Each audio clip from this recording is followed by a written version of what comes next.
देश भर में एलपीजी सिलेंडरों की कमी का असर अब रेलवे की खान-पान सेवाओं पर भी पड़ने लगा है। Indian railway catering and tourism corporation यानी IRCTC ट्रेनों में अस्थायी रूप से पका हुआ खाना परोसने की सेवा बंद करने पर विचार कर रहा है।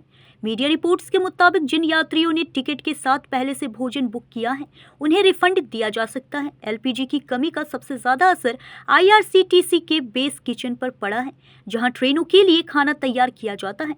IRCTC ने केटरिंग लाइसेंस धारकों को वैकल्पिक ईंधन और कंटिजेंसी प्लान लागू करने के निर्देश दिए हैं। वहीं national restaurant association of India ने भी चेतावनी दी है कि अगर एलपीजी संकट जारी रहा तो कई शहरों में रेस्टोरेंट और होटल बंद करने पड़ सकते हैं। न्यूज़ इंडिया 24 से काजल सिंह, ब्यूरो रिपोर्ट।